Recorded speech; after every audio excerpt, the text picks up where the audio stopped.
So, good morning to all of you. My name is Dr. Vipul M. Patel. I am Assistant Professor in the Department of Mechanical Engineering at SCNIT Surat. So, today I will be discussing discretization techniques. So, in this talks, we'll be covering essentially two important methods. The first one is finite difference method, and the second one is finite volume method. So, let us have one-on-one comparison of finite difference method and finite volume method. So in finite difference method, the governing equation are in the form of differential form. For example, this is the general transport equation. So you can see that we have a differential forms, right? And if you talk about finite volume method, then the governing equations will be having integral forms. That means we will be performing volume integral over this governing equations. Right. In finite difference method, the domain is represented with a finite number of grids. For example, this is our one-dimensional computational domain. Then this domain is actually represented using finite number of grid points. So we are actually not dividing the domain into finite number of grid points, but this is actually inherent feature of finite difference method because we are using Taylor series of expansion in finite difference method. So this domain is represented with a finite number of grids. And if you talk about finite volume method, then the domain is actually divided into finite number of contiguous control volumes. For example, this is our one-dimensional computational domain. Then the domain is first divided into finite number of grid points, and then imaginary control volumes is assumed over this finite number of grid points. And yeah, so here we have to make sure that our physical boundary should match with our control volume boundary. So this is a standard practice, and control nodes are always located at the center of the control volume. So this is when you are talking about the uniform grids. So another difference between finite difference method and finite volume method is in finite difference method, we are actually replacing the partial derivatives by approximating in terms of nodes value at the function. For example, if you are having this kind of terms, let's say del t by del x, then we are actually differentiate in terms of finite difference. For example, te minus tw by delta x. So this we will see in the upcoming slides. So this kind of differentiation we will follow.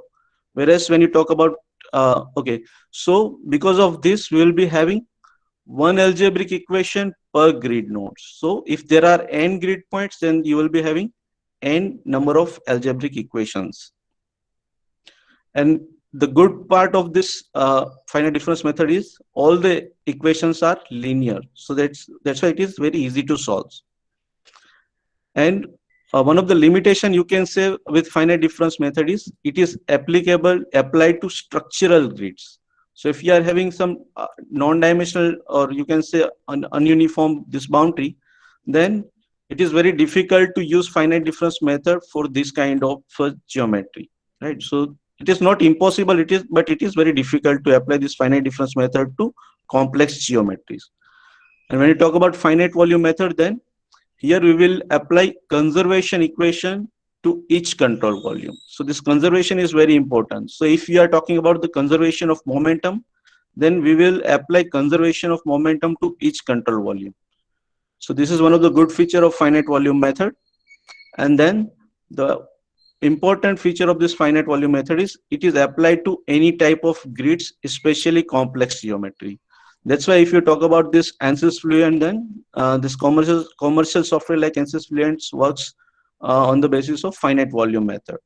And if you know this COMSOL, then COMSOL is actually working on finite element method. So finite element method is also one of the discretization technique. But in the present talk, we will essentially focus on finite difference method and finite volume method. Okay, so let us have a deep discussion on first finite difference method.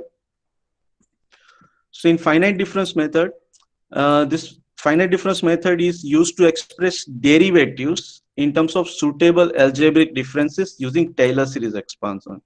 For example, in your engineering application, you will have this kind of term. For example, del T by del T, where temperature is varying with time, right? Or you can have del T by del X, where temperature is also varying with space. you may have this kind of term like del square t by del x square, right? So you have this kind of partial derivatives and you want to express these derivatives by suitable algebraic differences. And this approximation can be performed using Taylor series expansion. So in finite difference method, we will first represented our computational domain using finite number of grid points, and and the distance between this grid point is, let's suppose it is h. Let's suppose that there is one node which is at a distance x from this left boundary. So this is our left boundary, and from the left boundary at position x, we have a one node which is called I. Then the subsequent node on the right hand side will be I plus 1, and the node on the left hand side will be I minus 1. Okay, and suppose we are interested to express function at this particular location. So this is position at x, then the location of this particular node is x plus h, right? So we want to express function f of x plus h in terms of function f of x. That means, let's suppose you know the temperature at this particular node, and you want to calculate temperature at this particular node using this particular information. Then what you will do, you will use Taylor series of expansion.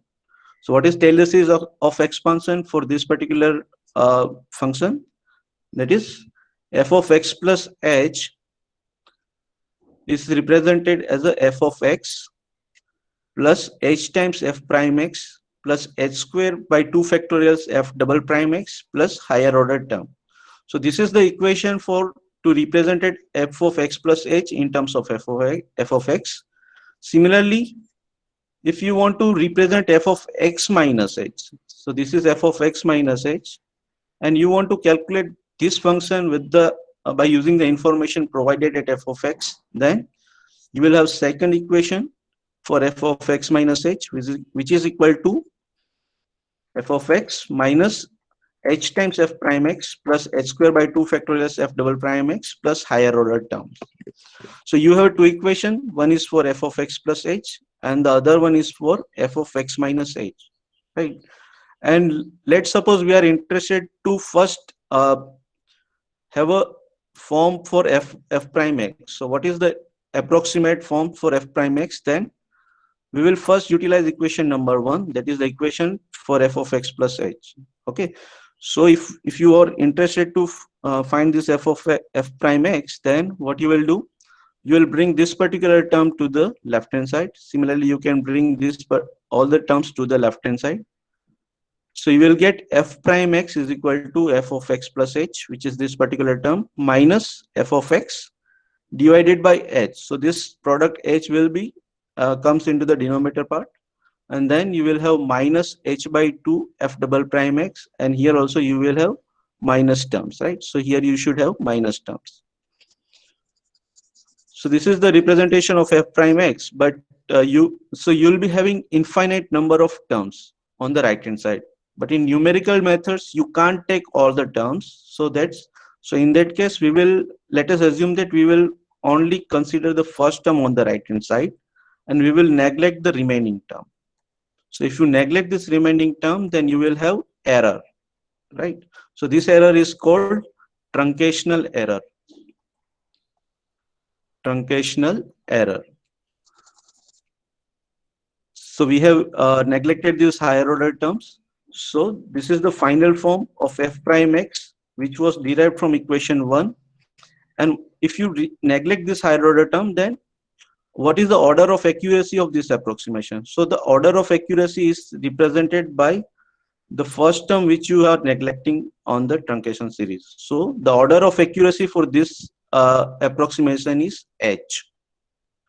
So this was the expression which was derived from equation 1, right?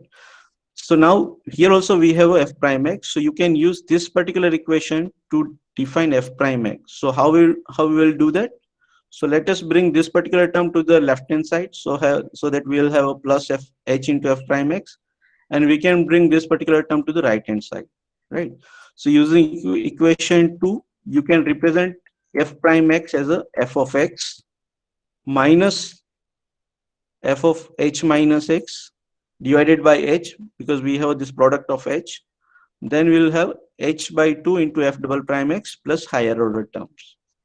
So this was the expression which was derived from equation number 2, right? So here also we will consider only the first term on the right hand side, and we will neglect the higher order term. So if you neglect the higher order term, then you will have truncational error. So what is the order of accuracy of this approximation? This will be decided by this h. So order of accuracy is h. So far we have derived two expression of f prime x. One was using equation number 1, and the other one is using equation number 2. So is there any other way to derive the f prime x? Yes, we have. So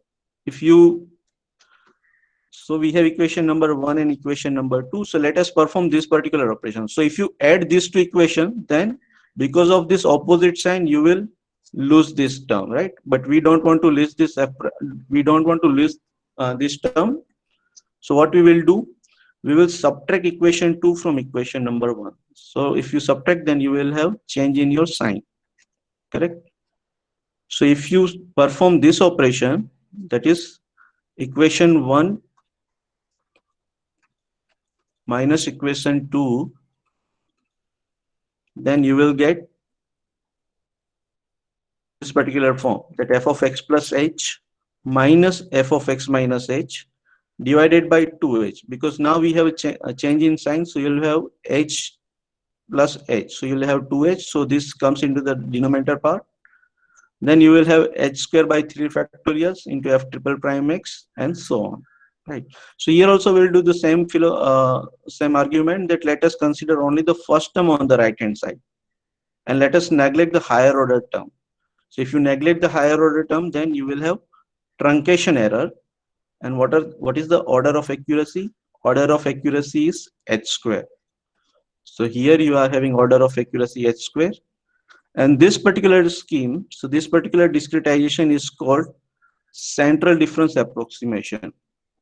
So let us rewrite all three expression of f prime x. So this was the expression which was derived from equation number 1.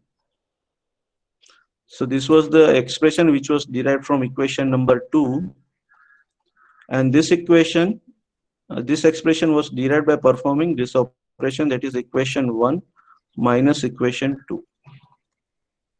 Right. So the first expression is called forward difference approximation. Why it is called forward difference approximation? Because we are moving from f of x to f of x plus h. So that's why it is called forward difference approximation. Likewise, the second approximation of f prime x is called backward difference approximation, because we are moving from f of x to f of x minus h. And the third approximation is called central difference approximation, because our f of x is a central part between f of x plus h and f of x minus h. Right, so these are the name of these three approximation, which will be very useful in our upcoming discretization. And if you recall the order of accuracy of these three approximation, then order of accuracy of this approximation was h. Similarly, order of accuracy of this approximation was also h. However, the order of accuracy of this approximation was h square.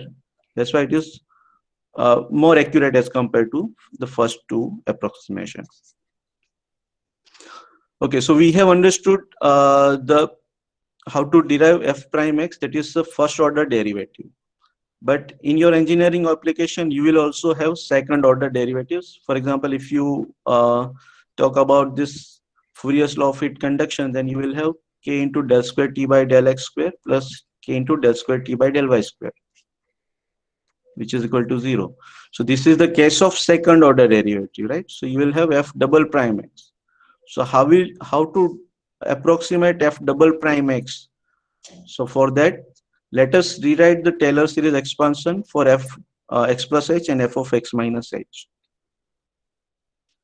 So this is the so we have rewrite the expression of f of x plus h, but now we have considered few more terms, right? So by considering few more terms, you can represent it f of x plus h And similarly, we can also represent f of x minus h with considering few more terms on the right hand side. Okay. Now we are interested to express f double prime x, right? So if you perform the same operation, that subtract equation 2 from equation 1, then you will lose this term. So we will not perform this operation, but instead we will add equation 1 and equation 2, right? So let us perform this operation, that is equation 1 plus equation 2. Then on the left hand side, you will have f of x plus h plus f of x minus h, right? And on the right hand side, you will have 2 times f of x, which is this particular terms. Then this will be cancelled out because those have opposite signs. Similarly, these two terms will also cancelled out. And then you will be having 2 times h square by 2 factorials f double prime x plus 2 times h to the power 4 into f 4 prime x divided by 4 factorial and plus higher order term. Now we are interested to express f double prime x. So what we will do, we will put keep f double prime x here only, and then we will bring the remaining term to the left hand side.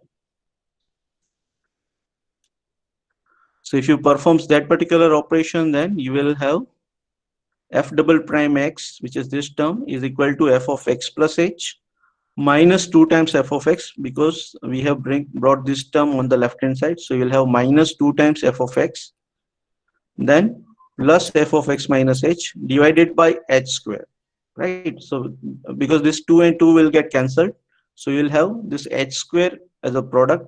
So this will becomes into the denominator part, and then you are also bringing this term to the left hand side, so you'll have minus sign. So here you had h4, but we are also dividing this h4 with h square because of this multiplication factor. So you will left with h square only, correct? So h square into f4 prime x divided by 12, and here we will have higher order term.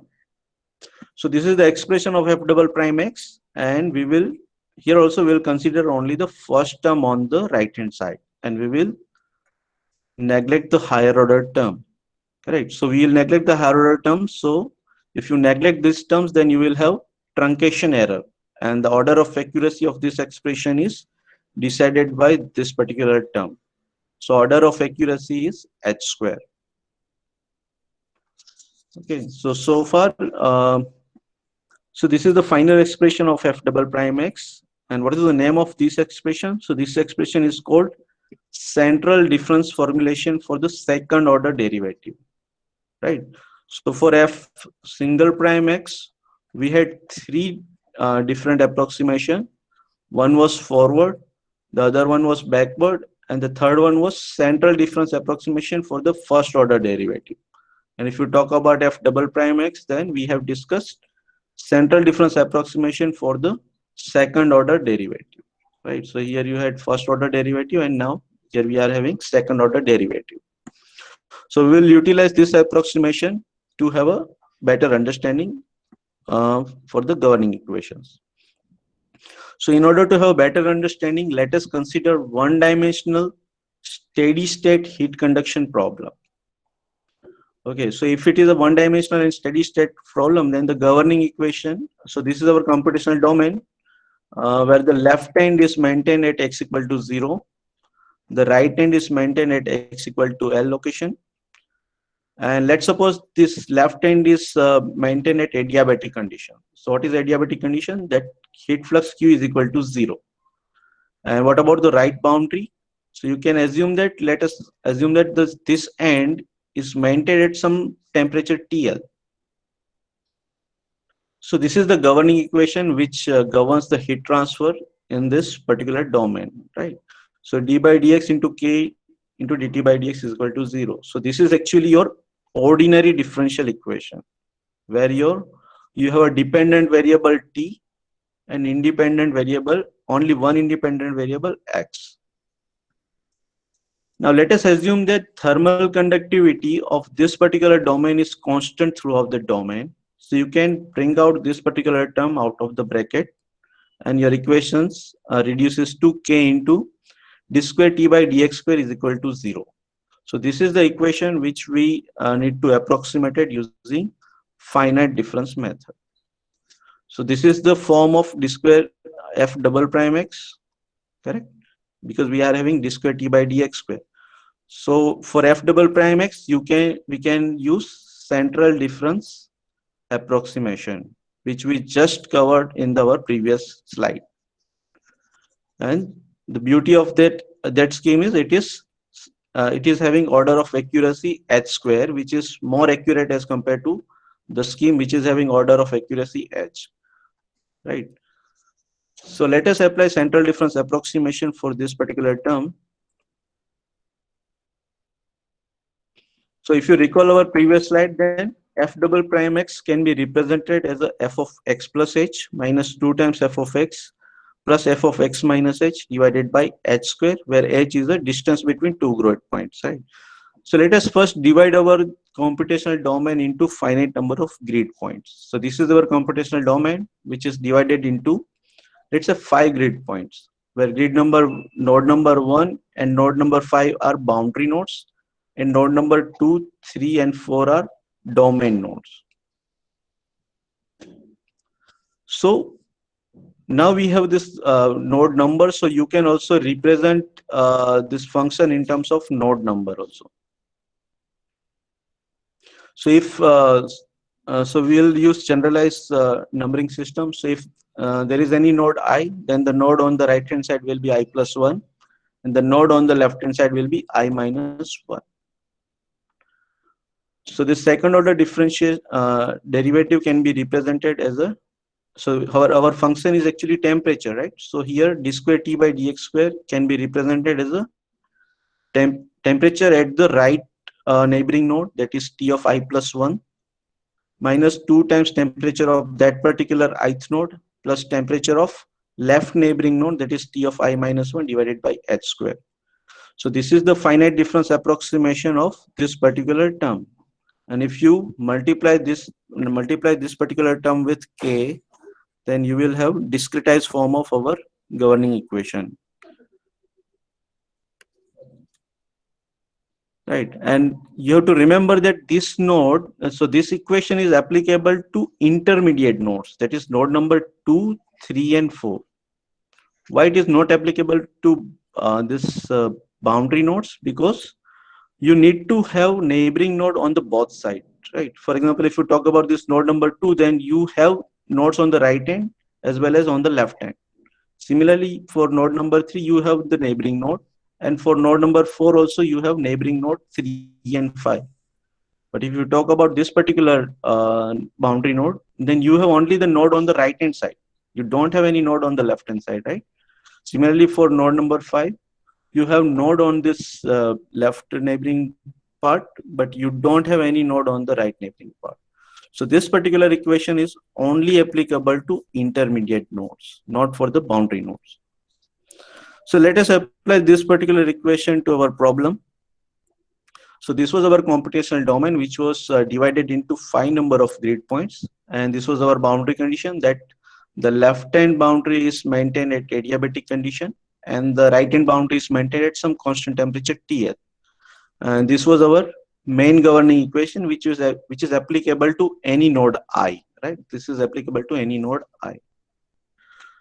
So just now we discussed that this equation is applicable to intermediate nodes. So let us apply this particular equation to first node number 2.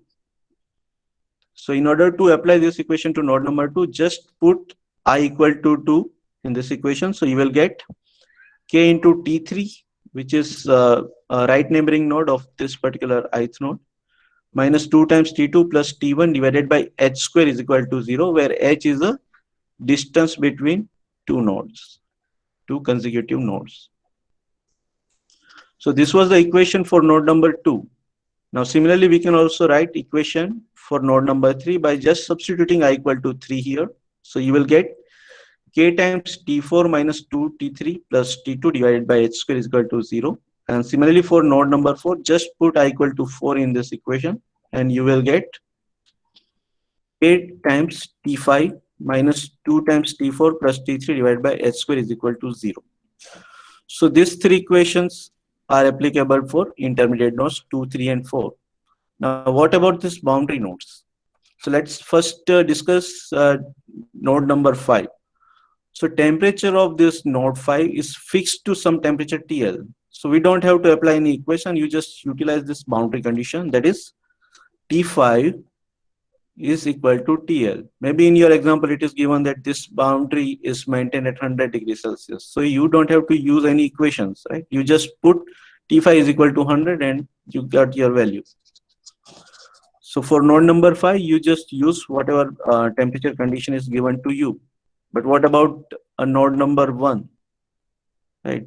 So for node number 1, you can utilize, so for node number 1, this condition is given to you, that is Q is equal to 0.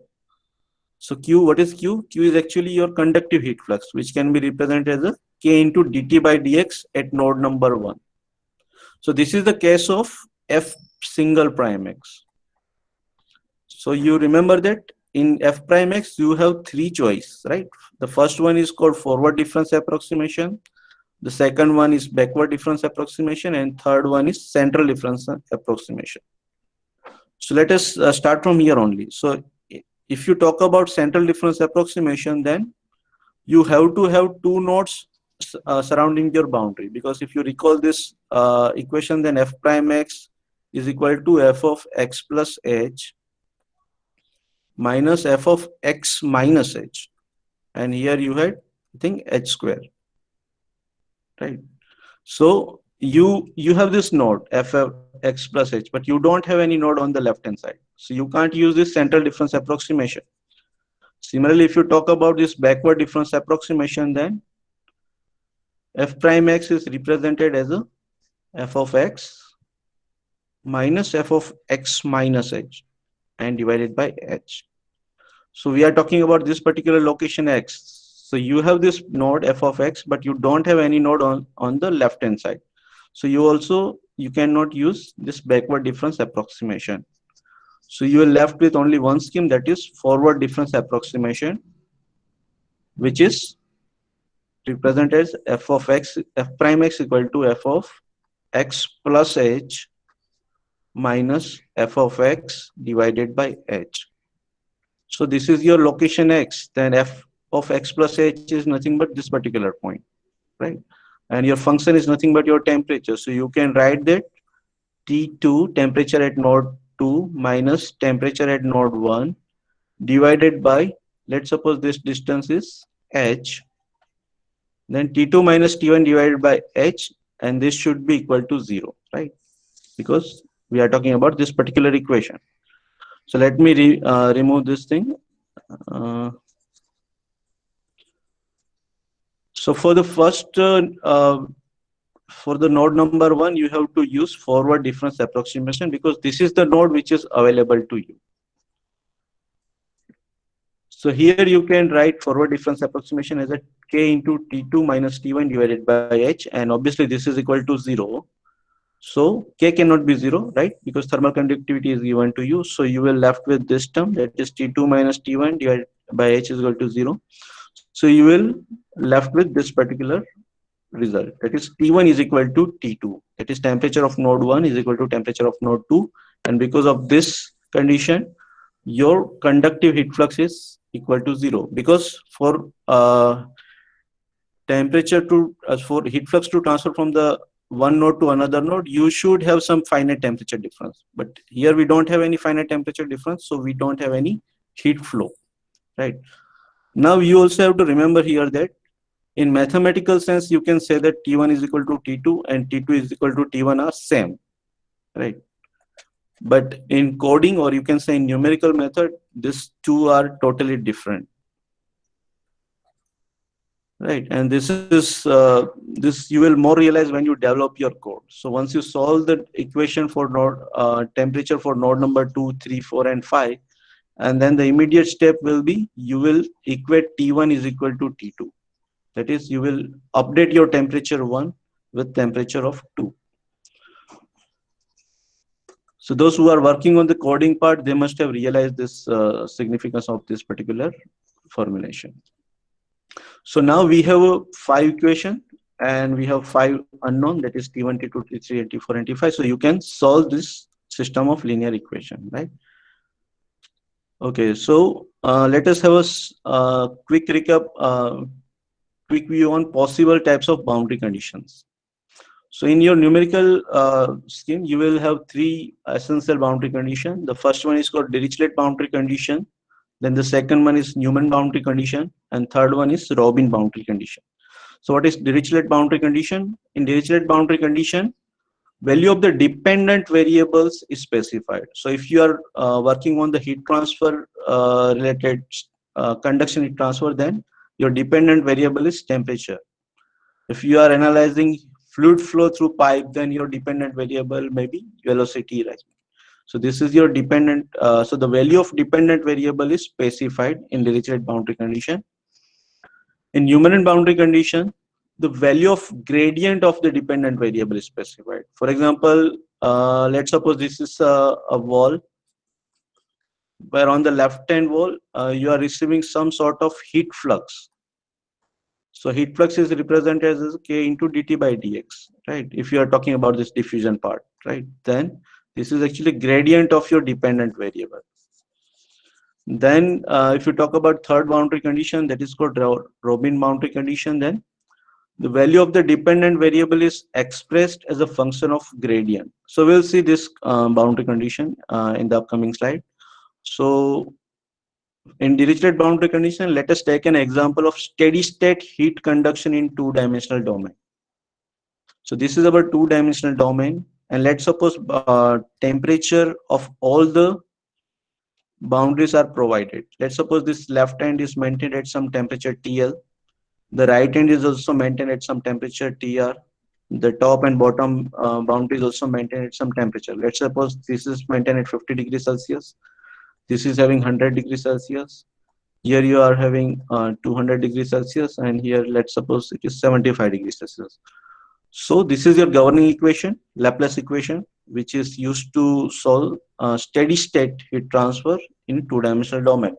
So your dependent variable for this particular case is temperature T, right? So in Dirichlet boundary condition, value of the dependent variable, which is T, is specified. So this all boundary condition are called Dirichlet boundary condition. Now if you talk about the second boundary condition, that is Newman boundary condition, then value of the gradient of the dependent variable is specified, right? Let us take the same example, that is steady state heat conduction in 2-dimensional domain. So this is our 2-dimensional domain, and this is our governing Laplace equation. And let's suppose temperature of these boundaries are given to us. Let's suppose this is at 100 degrees Celsius, this is at 75 degrees Celsius, and this is at 50 degrees Celsius. So these boundary conditions are our Dirichlet boundary condition, right? And let's suppose this wall is maintained at adiabatic condition. So you can say this heat flux Q is equal to 0, right? So here heat flux Q is represented as a minus K into delta T by delta X is equal to 0. So here you can say that value of the gradient of the dependent variable, right? So this is our gradient, delta T by delta X, and our dependent variable is temperature T. So value of the gradient of the dependent variable is specified. So that's why it is called Newman boundary condition. Now let's suppose third boundary condition, that is Robin boundary condition. So let's suppose we have a heat conduction in 1-dimensional domain. So this is our 1-dimensional domain where let's suppose the left end is maintained at 100 degrees Celsius, and the right hand boundary, that is this TB, is exposed to some environmental air. So here you have environment, and now let also suppose that we have insulated the top and bottom boundaries. So in this particular case, what's going to happen is that heat will flow. Okay, so we also assume that the temperature of air, which is environmental air, is less than the boundary temperature TB. So what's going to happen is that you will have a heat transfer from node B to environment air in the form of convection. So first you will have heat transfer through this rod via conduction, and ultimately this heat is convected by this environmental air, which is maintained at T infinity temperature. So what is the boundary condition for this particular edge, or you can say boundary? Your conduction heat transfer is equal to convection heat transfer, right? So K into delta T by delta X at this particular location is equal to H into TB, that is the temperature of this boundary node, minus T infinity, which is the temperature of air. So this kind of condition is called Robin boundary condition, where value of the dependent variable, which is the T, is expressed as a function of the gradient, right? Anyway, so so far we discussed implementation of finite difference method to ordinary differential equation. So if you recall our this numerical, so this was actually ordinary differential equation, because the governing equation was K into d square T by dx square is equal to 0. So here we had only one. So we have this temperature T is dependent variable and X was independent variable. So when you have only one independent variable, then this equation is called ordinary differential equation. But in your engineering application, you have to deal with partial differential equation, where your dependent variable is a function of more than one independent variable. Let's suppose this is a function of temperature, then it's a function of X direction, Y direction, Z direction, and so on, right? So in that case, you have to deal with partial differential equation. So let us extend our knowledge of finite difference method to partial differential equation.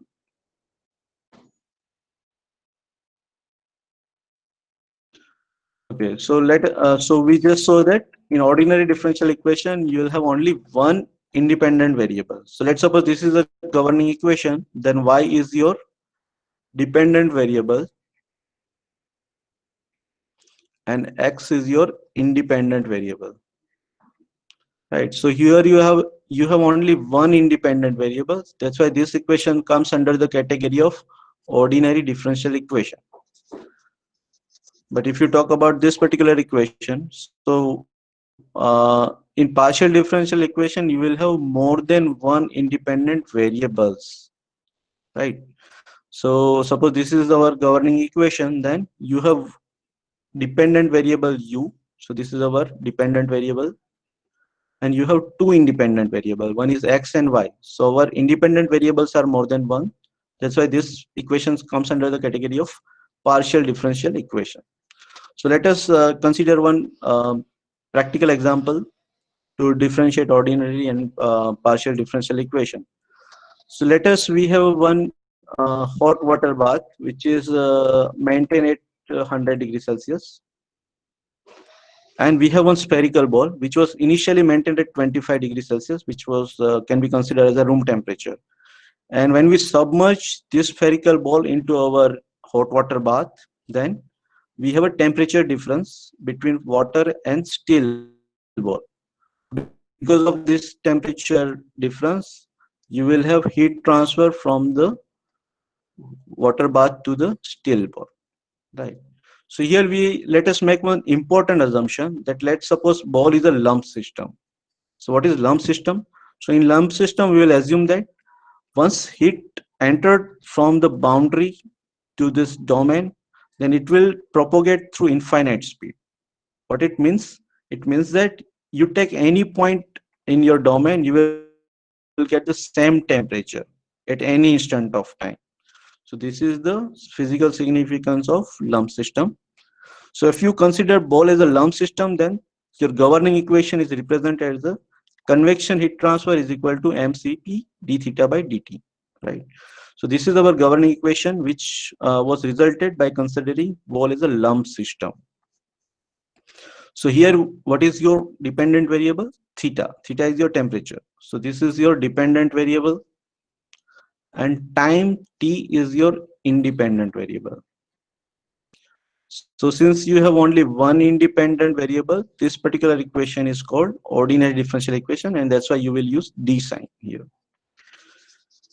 And this heat transfer phenomena depends on multiple factors, right? For example, it also depends on mass of the steel ball, then specific heat of this steel ball, then convective heat transfer coefficient between this fluid and ball, then surface area of this ball, and temperature difference between the water bath and steel ball.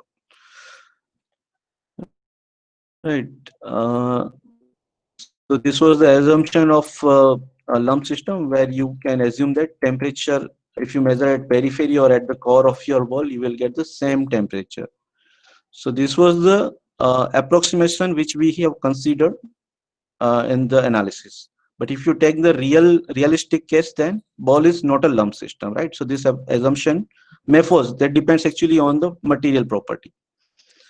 So if you consider ball is not a lump system, then your governing equation is very complex, right? So here you will have variation in your temperature, and since we are dealing with the spherical coordinate system, so you will have number of independent variables such as r, theta, and phi, right? Zenith angle and azimuthal angle and radius r. So this is your governing equation when you assume ball as a not a lump system.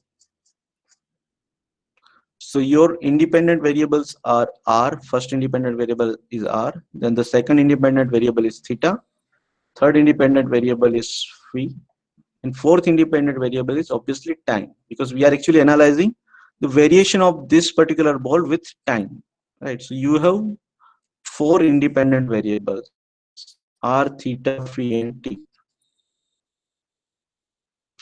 So if you are dealing with spherical coordinate, then you might have remembered that at any location r can be approximate. So any point can be approximated or represented with this coordinate r, which is a radius from this central point. Suppose this is our x, y, and z direction. Then this angle is theta. And if you project this point on this vertical plane, and if you measure this particular angle, then you will have phi, right? So r, theta, and phi are independent variables for spherical coordinate systems, and temperature T is also another independent variable. So since you have more than one independent variable, that is the number of independent variables are 4. So this particular equation is partial derivative equation, and hence we are using this del term, correct? Okay. So in your most of the engineering application, you will deal with second order linear partial differential equation. So what is the generalized form of second order linear partial differential equation? So this is your generalized form: a into del square u by del x square plus b into del square u by del x del y plus c into del square u by del y square plus d is equal to 0, where a, b, and c are function of your independent variables. And if you talk about this particular term d, then d is a function of independent variables x and y. Then your dependent variables, for example, in this particular case, u is a dependent variable, then dependent variable, and also the derivative of your dependent variable with respect to independent variable. So d can be function of anything.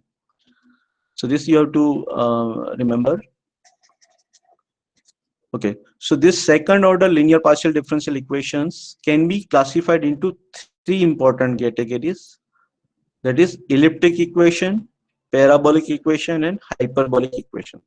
So what distinguishes these three equations? So this coefficient A, B, and C are the main which differentiate these three equations. So if b square minus 4ac is less than 0, then this equation is called elliptic equation.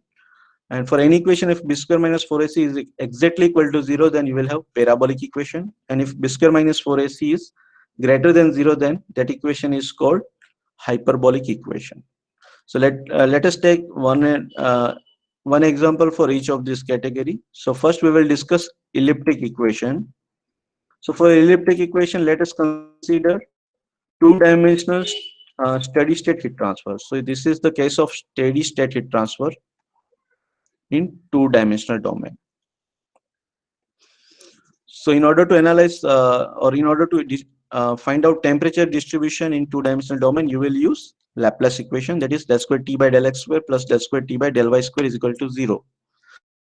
So here you have one dependent variable and two independent variables, right? So this is your partial differential equation.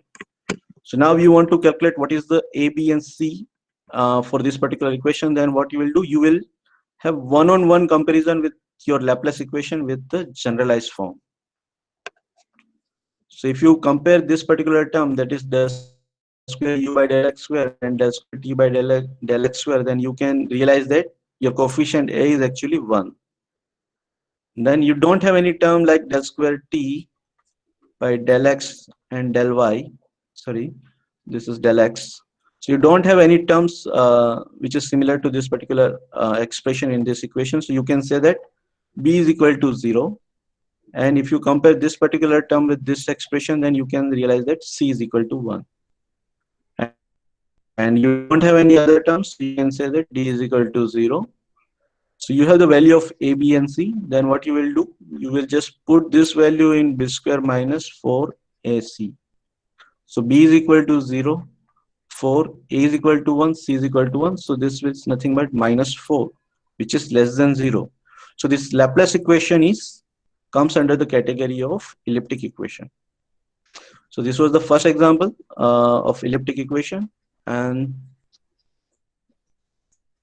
right, so from this comparison, we realized that a equal to 1, b equal to 0, c equal to 1, and d equal to 0. And then we put these values in b square minus 4ac, which turns out to be minus 4, and that is less than 0. So this equation is a elliptic equation. Now let us consider another equation, which is parabolic equation. What is the example of parabolic equation? For this, we will consider one-dimensional transient heat transfer. Right, so one-dimensional means you will have a one x coordinate, and transient, that means you will have a time coordinate. So let's suppose this is our one-dimensional domain, where let's suppose the left-hand boundary is maintained at 100 degrees Celsius, and the right-hand boundary is maintained at, let's suppose, 25 degrees Celsius. And you want to analyze temperature distribution throughout the domain as a function of time and space. Right. For example, at 1 second, what is the temperature of this particular node? At time equal to 2 seconds, what is the temperature at this particular node? So if you are interested to find temperature of this domain as a function of space and time, then you have to use one-dimensional steady-state heat transfer equation. So this is the equation, and we want to check that in which category this equation falls. Then you will compare this equation with our generalized second order linear partial differential equation. So please remember that this x and y is a general name for your independent variable. It can be anything, right? It can be your time also. So if you compare this equation with our generalized second order linear partial differential equation, then comparing this term with this term, you will realize that A is nothing but your thermal conductivity K of this particular domain. Okay, so this, so maybe I forgot to explain this particular equation. So on the left hand side, we have a variation of temperature with time, and this is obviously governed by conduction heat transfer. So on the right hand side, we have a conduction heat transfer. So Fourier law of heat conduction. Okay, so one-on-one comparison of this equation with our generalized form will leads us A equal to K. So A is equal to K, right? Now we don't have any term like del square T by del X into del T, right? So we don't have any terms like this. So you can say that B is equal to 0. Similarly, we don't have any term like del square T by del T square, because this is our second independent variable. So we don't have any terms like del square T by del T square. So you can also put Tc is equal to 0. Now what about this particular term? So this is actually, this will be represented with your D term. So if you take this particular term to the right hand side, then your equation will be K into del square T by del X square minus del T by del X is equal to 0.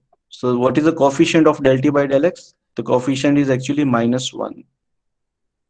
So you can say that this is nothing but your D. If you recall, I have already mentioned that d can be function of your independent variable as well as dependent variable, right? So the coefficient of del t by del x is -1. So your d is equal to -1. So c was already 0 and d turns out to be -1. So let me remove this part. So you know the value of a, b, and c. So what is the subsequent step? Your subsequent step is put this value in b square minus 4ac. So b is 0 minus 4, a is obviously k, and c is equal to 0. So this turns out to be 0. So if your b square minus 4ac is exactly equal to 0, then this equation is your parabolic equation. So your one-dimensional steady-state heat conduction equation is a parabolic equation. So this is what I have already explained, that A is equal to thermal conductivity K, B is equal to 0, C equal to 0, and D is equal to -1. And if you put this value in b square minus 4ac, you will get 0. So that's why this equation is called parabolic equation. And now let's take an example of hyperbolic equation. So for hyperbolic equation, let us consider a string. So this is your string, which is fixed at two ends. So this is end A and B. And let us apply y amount of displacement exactly at the center, and you leave it. So this string will vibrate. Now, in order, if you are interested to find the position of any node on the string, then you have to use wave equation. So this is your wave equation, where on the left hand side you have a del square u by del x square, which is equal to 1 by c square into del square u by del t square. So this is wave equation, which is used to find location of any point of this vibrating spring as a function of time, right? So at different time, this position is also differs. So we will compare this wave equation with our generalized second order linear partial differential equation. Then you will realize that del square u by del x square, and this will by comparing these two terms, you will realize a is equal to 1. Then your second variable is t. So if you compare this term and this term, then you will get c is equal to -1 by c square. And why it is minus? Because we will bring this particular term to this left hand side. Okay, because on the right hand side you should have 0 if you compare this particular equation. So we don't have any other terms, so you can put b is equal to 0, then d is equal to 0. So you know the value of a, b, and c. So let us put these values in our b square minus 4ac. So b is actually 0 minus 4, a is 1, c is -1 by c square. So this minus and minus will be turn out to be positive, that is plus 4 by c square, right? So obviously c is greater than 0, so you will get this particular term as a positive, which is greater than 0. That's why this wave equation comes under the category of hyperbolic equation. Okay. So in the upcoming slide, we will try to apply finite difference method to elliptic and parabolic equation. We will not cover this particular terms because it will be take lots of time. Okay, so let me remove this part anyway. Okay, so yeah, so 4 by c square is greater than 0. So this equation is your hyperbolic equation.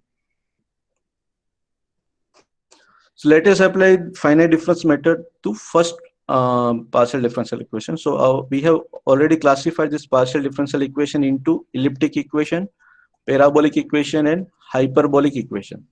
So first we will apply finite difference method to elliptic equation.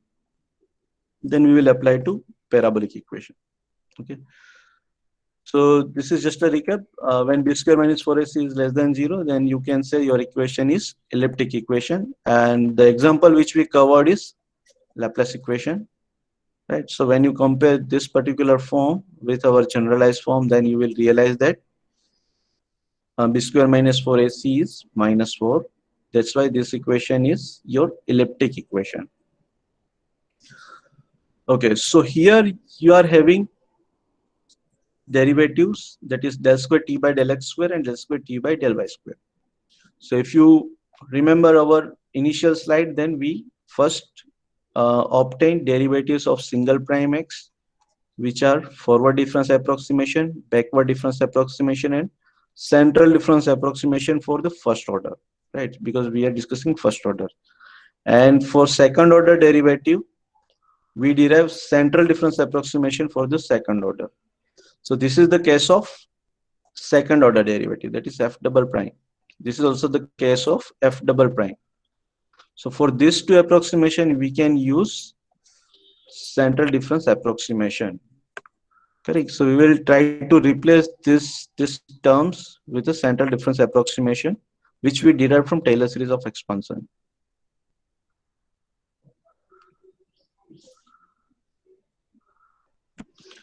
So we are having del square t by del x square and del square t by del y square as a two important terms. So let us analyze this domain. So this is our two-dimensional domain, which is having length L and height h. So first we will divide our domain into number of grid points, right? So this domain is represented. So x dimension is represented with the 5 nodes, that is 1, 2, 3, 4, and 5.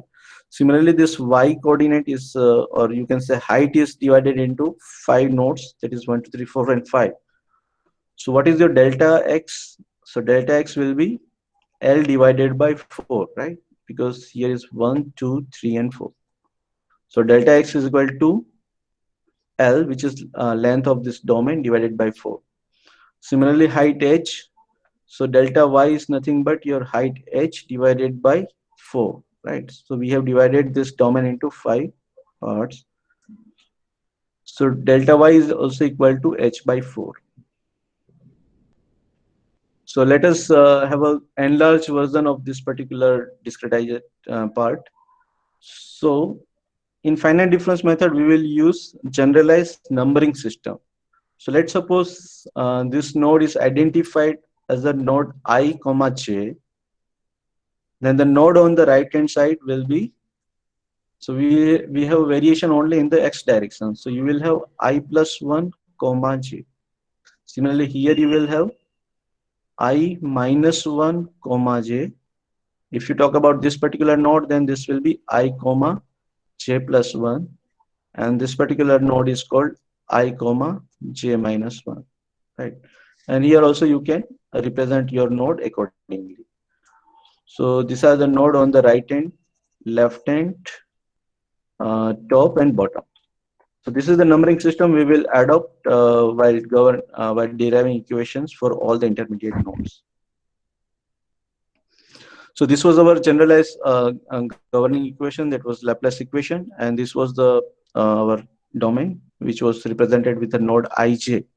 So first we will approximate del square t by del x square, which is f double prime x, second order derivative. So for that, you remember the expression of f double prime x. So this was the central difference approximation, right?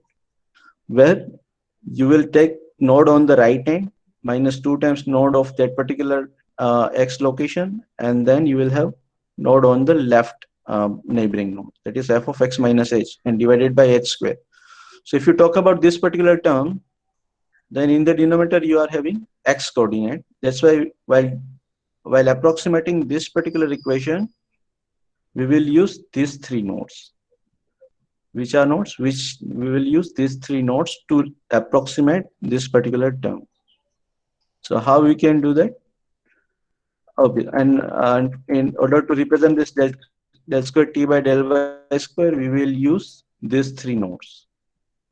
Okay, so let us write approximated terms. So del square t by del x square, which is this particular term, is represented as a temperature of this particular node, that is T of I plus 1 comma j, minus 2 times of this particular node, that is T of ij, plus temperature of the left neighboring node, that is T of I minus 1 comma j, divided by delta x square. But delta x is a distance between 2 grid points, right?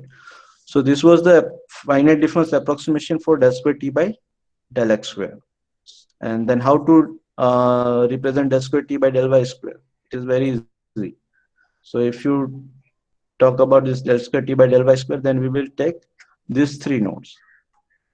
So the node on the first will take the top node, that is T of I comma j plus 1 minus 2 times temperature of this particular node, that is T of I comma j minus temperature at the bottom neighboring node, that is T of I comma j minus 1, and obviously you will have delta y square, right? So since we are talking about this y coordinate, so you will have variation only in the y coordinate. Your I coordinate will fix. Similarly, if you talk about this del square T by del x square, then you will have variation only in the ith coordinate. Your j coordinate is always fixed. So let us write the same expression here. So del square T by del y square is represented as a T of I comma j plus 1 minus 2 of Tij plus T of ij minus 1, which are these three nodes. So this was our main governing equation, and let us replace this form with finite difference approximation. So this was the approximation for del square T by del x square, and this is the approximation for del square T by del y square, right? And this is equal to 0. Now let us take one simple case, that is, we have a uniform grid. That means delta x is equal to delta y. So in this case, this equation can be simplified as a T of I plus 1 comma j minus, so first we'll take this positive term, so T of I plus 1 comma j plus T of I minus 1 comma j, then T of I comma j plus 1 plus T of I comma j minus 1 minus 4 T of ij. So you are having 2 Tij and 2 Tij. So you will have 4 Tij. And now you can rearrange this equation in order to express T of ij, right? So T of ij can be written as a temperature of this node plus this node, this node, this node divided by 4. So this is actually average of all the neighboring nodes, right? So if you talk about this ij node, then you will have node at I plus 1 comma j, node at I comma I minus 1 comma j, right? Then node T of I comma j plus 1 and T of node I comma j minus 1. So temperature of this particular node is nothing but average of all 4 nodes. So temperature of all 4 nodes, and you have to take average.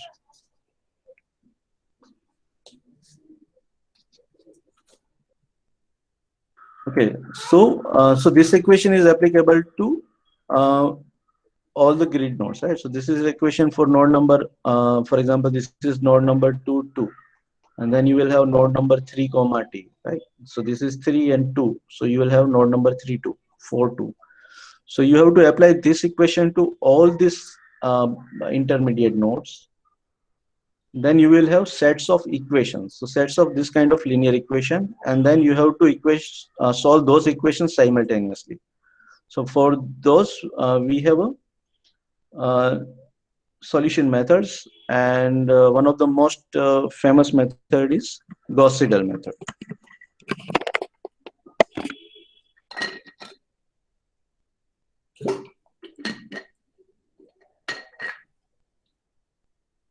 So let us have a quick review what is Gauss-Seidel method. So in order to understand Gauss-Seidel method, or you can say in order to explain how to solve elliptic equation using Gauss-Seidel method, we will take this particular example. So let us, we have two-dimensional domain which is having length of 2.4 meter and height of 3.0 meter. So this domain size is given to you. And boundary condition is also given to us. That is, top boundary is maintained at 300 degrees Celsius. This boundary is maintained at 100 degrees Celsius. The bottom boundary is maintained at 50 degrees Celsius, and the left hand is maintained at 75 degrees Celsius. So you know the temperature at all the boundaries, and you are interested to calculate temperature of the intermediate nodes, or you can say temperature distribution inside this domain. So what you will do? So you will first divide this domain into number of grid points, right? So this is the discretization part, and this is the nodes where we are interested to calculate temperature. So in order to calculate temperature, you should have temperature of this boundary nodes, right? So this all red colors are our boundary nodes. So temperature of all these red nodes on the left hand boundary is maintained at 75 degrees Celsius. Similarly, temperature of all these red nodes are 50 degrees Celsius. And likewise, you can put the value of all these nodes. So this is the basic philosophy. You have to divide your domain into number of grid points, and you have to calculate temperature of all the intermediate nodes using temperature of the boundary nodes. Correct? Okay, so let us name this nodes. So node number 1, 2, 3, 4, 5, and on the y-axis we have a 6 nodes. So delta x is, for this particular case, delta x is equal to length divided by number of segments. So 2.4 divided by 4, right? So 1, 2, 3, and 4. So your delta x is equal to 0.6. Similarly, your delta y equal to 3 divided by 5, right? Because we have 5 segments, 1, 2, 3, 4, and 5. So if you carefully observe, you have delta x is equal to 0.6 and delta y also equal to 0.6. So this is the case of uniform grid. And let us give node numbering. So let's assume that whatever the nodes are at the bottom boundary, the jth coordinate for those nodes are 0. So all the nodes are having jth coordinate as a 0, whereas the numbering for the ith nodes vary from 0 to 4. So 0, 1, 2, 3, 4. Similarly, in order to define numbers, node numbers for the left boundary, we will put ith numbering as a 0 for all the left neighboring node, left boundary node, and your jth coordinate vary from 0 to 5. So this is also the same numbering system for the right end boundary, and this is the numbering system for the top boundary. And for the intermediate node, you can define your numbering system accordingly. For example, this is node number 1, 1, right? This is node number 2, 1.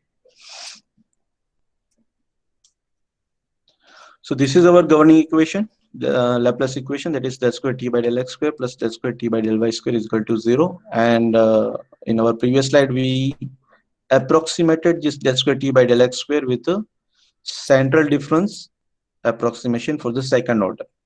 That is t of I plus 1 comma j minus 2 times t of ij plus t of I minus 1 comma j divided by delta x square. Similarly, you can also approximate delta x square, delta del square t by del y square. So this is just a finite difference approximation of all the second order derivative, and obviously this is equal to 0, right? And also we are talking about uniform grid where delta x is equal to delta y and which is equal to 0.6. So for the simplified case, you can write this equation where ultimately it takes this particular form, right? This we have already seen that t of ij is nothing but average of all the neighboring nodes. So this is the main governing equation which you need to apply to all the intermediate nodes. Okay, so temperature boundaries are given to us. That is, the left hand is maintained at 75, then right hand is maintained at 100 degrees Celsius, the top is maintained at 300, and the bottom boundaries are maintained at 500 degrees Celsius. Okay, and we want to calculate temperature of all the intermediate nodes. So let us start with this particular node. So what is the numbering system of this particular node? So numbering system for this particular node is 1, 1, 2, 1, 3, 1 and 1, 2, 2, 2. So this we have already seen.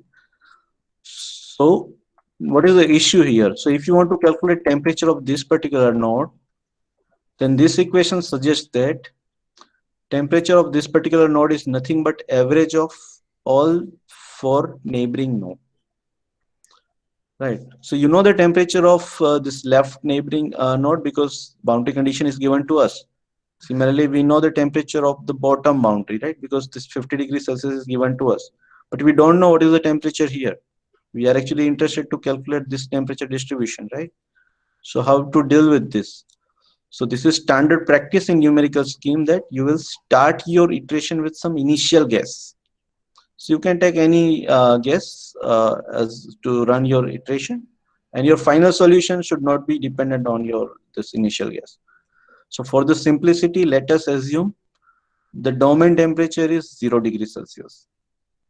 Okay, And these are the node numbers which we will apply in this ith and j position. Okay, and these are the node numbers for the boundary node.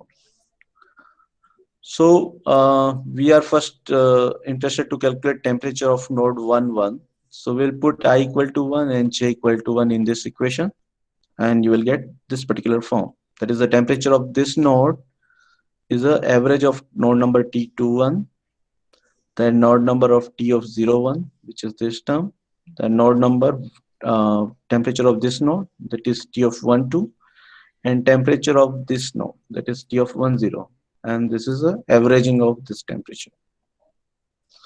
So you know the temperature of the boundary nodes. So let us put T of T1, so T of 01, which is this particular temperature, is 75 degrees Celsius. And then T of 10, where is T of 10 here? So this is also given as a 50. And we will approximate this temperature as an initial gas. So initial gas is 0 degrees Celsius. So we'll put 0 here. So just put these values in our equation and you will get T of 11 as a 31.25 degrees Celsius. So this was the temperature of first node. So you have to apply similar formulation for T of 21. So just put I equal to 2 here and j equal to 1.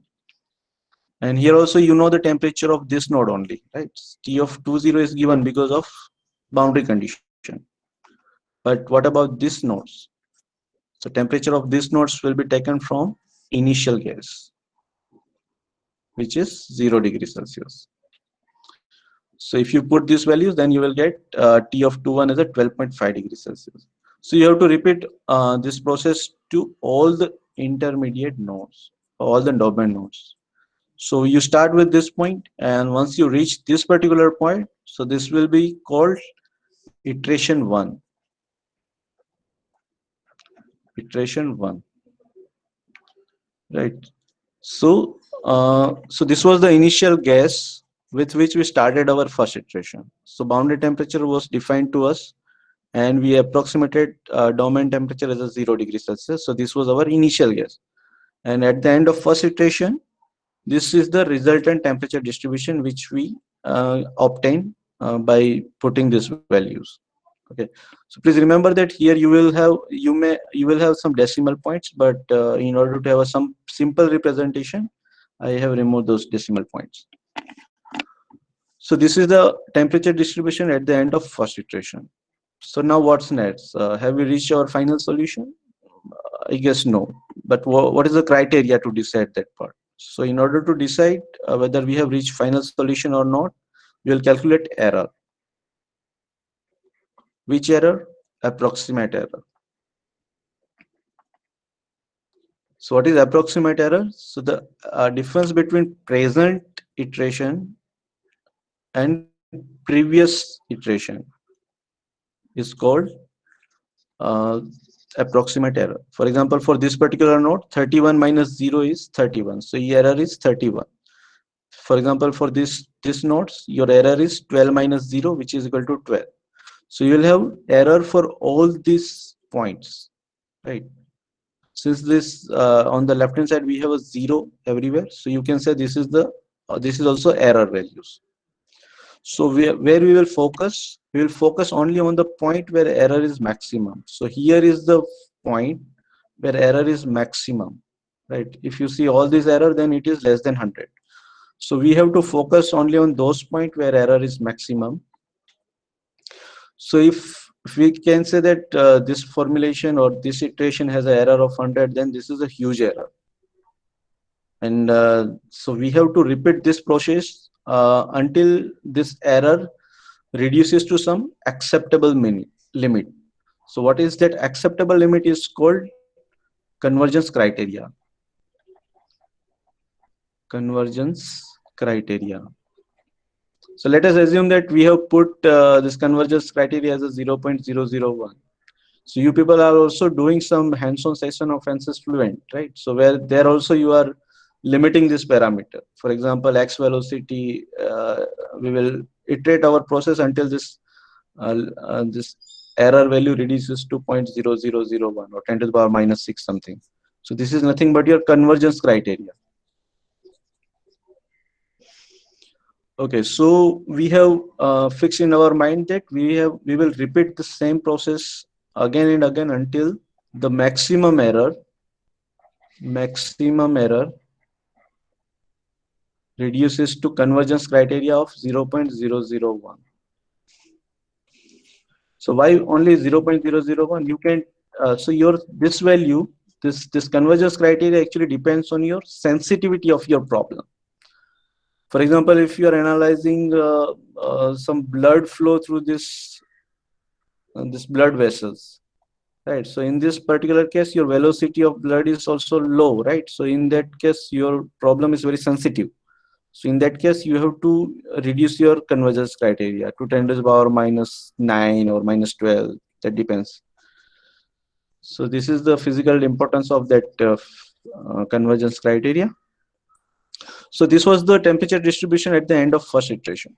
Now let us move to the second iteration. So for second iteration, we will use initial gas as this temperatures, which we derived at the end of first iteration. Okay. So let us have one sample calculation for the second iteration. So we are interested to calculate temperature of this particular node.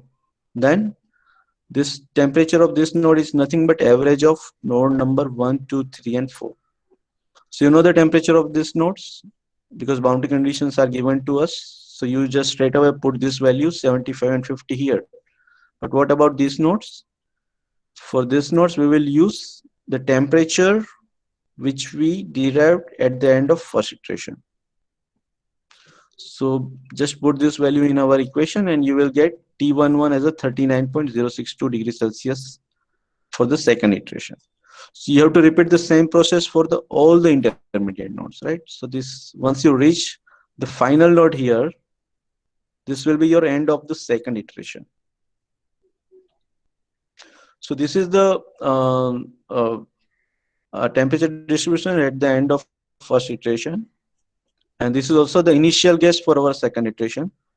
And at the end of second iteration, this is the resultant temperature distribution. Okay. So again, we arrive the same question. Have we reached the final solution? Then we have to compare error. Which error? Approximate error. That means the temperature data or temperature value at current iteration minus temperature at the previous iteration. So we have to take difference of that temperature data. For example, 39 minus 31. So here you are having error of 8. Here you will have error of 17, right? So you will calculate error for all the intermediate nodes, so all the domain nodes, and then you will focus on nodes where error is maximum.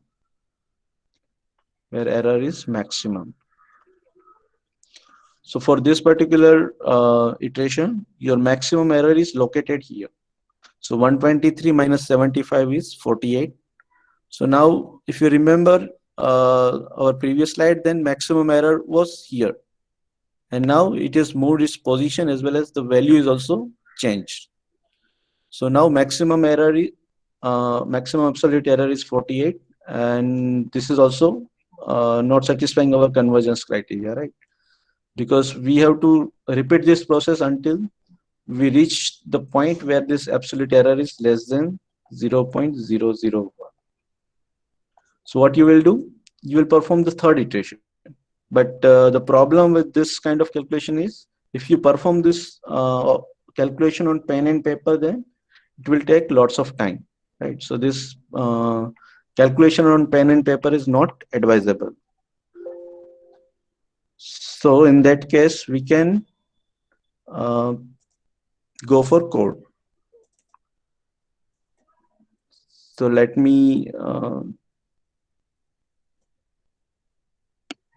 yeah. So this is actually finite difference code. So in order to have a good visibility, let me change its font size.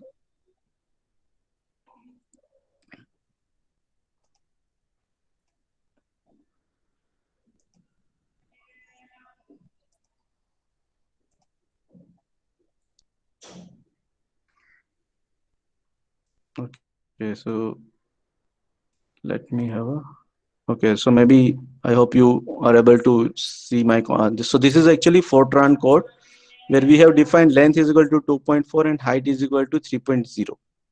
And then we divided our domain into dx and dy. And then we define our boundary condition, right? So 50, 300, 75, and 100. And this is our main governing equation, where temperature of any node ij will be average of its neighboring node, neighboring 4 nodes. So this is our main governing equation. Then we will calculate error for all the domain nodes. So this is the equation to calculate absolute error for all the intermediate nodes. Then I put one convergence criteria, that is once this error reduces to 0.001, then please exit from this loop. Then I was also interested to find how many iteration actually this code took to converge to this value. So when you run this code, then you will realize that it actually takes 40 iterations. I'm not sure whether you will able to see or not, but this code actually takes 40 iterations to run to reach the final convergence criteria. So after 40 iteration, you will have this kind of temperature distribution. So uh, so this left end was maintained at 75 degrees Celsius. The right end was maintained at 100 degrees Celsius. And for this domain, you will have 73, 77, and 82 degrees Celsius. Ideally, if your one end is maintained at, let's say, 100 degrees Celsius, and this end is maintained at 75 degrees Celsius, then your domain temperature should not fall below 75 degrees Celsius and should not exceed 100 degrees Celsius if source is absent. But here, this temperature is reducing below 75 because of the influence of this temperature, right? Because this boundary, this temperature is less than this 75. That's why we are getting this kind of temperature distribution. So this was all about a finite difference method to elliptic equation. Now let us take the another equation, that is parabolic equation. And here you will come across two different schemes, that is explicit and implicit schemes.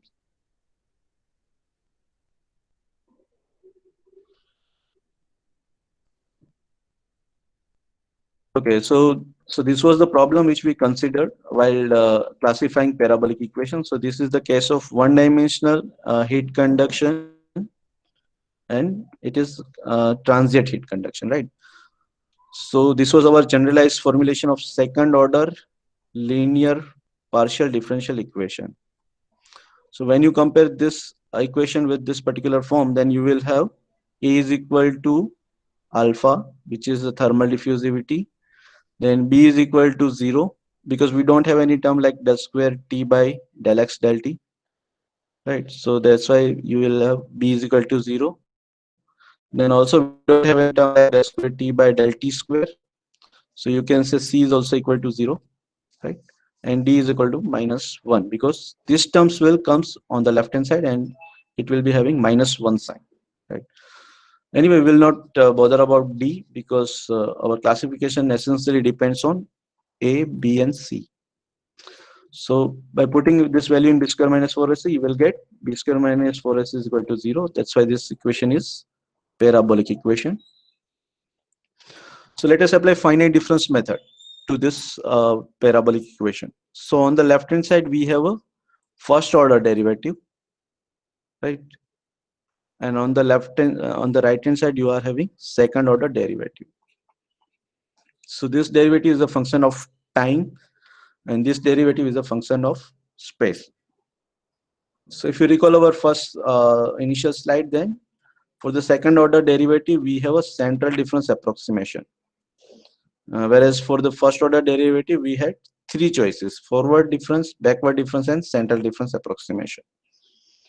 So let's straight away put those approximation, right? So for del square T by del square, you can write here temperature of I plus 1 minus 2 of temperature I plus T of I minus 1 divided by delta X square. So here I want to emphasize one important point, that temperature is represented as a subscript I and superscript L. So why we have used this subscript and superscript? Because here I represents the node number and L represents the time step. Okay, and this derivative is with respect to space. That's why we will put variation in ith coordinate, right? Whereas your time variable will remain constant. Okay, and another thing is if ith node number I is your current node, then I plus 1 will be your next node and I minus 1 will be your previous node, right? So this is your next node, or you can say right neighboring node, and this is your left neighboring node, or you can say previous node. So similarly, you can write L as a current time, then L plus 1 as the next time step, and L minus 1 as a previous time step. Okay, so for del square t by del x square, which is actually term on the right hand side, we don't have any confusion, right? We can straight away put this expression. But what about this particular term, del t by del t? This is actually first order derivative. Okay, so for first order derivative, you can have first order derivative. You can have forward difference approximation, backward difference approximation, and central difference approximation. So how will you write forward difference approximation for this del t by del t? Del t by del t with forward difference approximation is represented as a t of I minus t of I divided by delta t. So here we are dealing with delta t, that is time step. So what is the nomenclature we are using to represent time? So this is L. So we will have a variation in Lth nomenclature, right? So forward difference means L plus 1 and L. So this is the finite difference approximation for del t by del t. That is, we are moving from the current time to the next time. That's why it is called forward difference approximation. Similarly, if you are talking about backward difference approximation, then del t by del t is represented as a t of I divided by delta t. But now we are moving from current time to backward time, right? So what is current time? Current time is L, backward time is, or previous time is L minus 1. So this is called your backward difference scheme, because we are moving from current time to backward time. And what about central difference approximation? Del t by del t with central difference approximation is obviously t of I divided by delta t, but here we will use L plus 1 and L minus 1. So different books are using different nomenclature here. Sometimes they are using delta t by 2 here, so that should be okay. Okay, so for first order derivative, you have three choices. That is forward difference, backward difference, and central difference approximation. So the choice of this first order derivative will decide your scheme. For example, if you use forward difference scheme to represent this particular term, then you will have final formulation of temperature, which is called explicit scheme. So the incorporation of this scheme in your formulation leads us to explicit scheme. And if you incorporate backward difference schemes, that is this particular term, then you will get implicit scheme. And if you use central difference approximation, then you will get Crank-Nicolson scheme.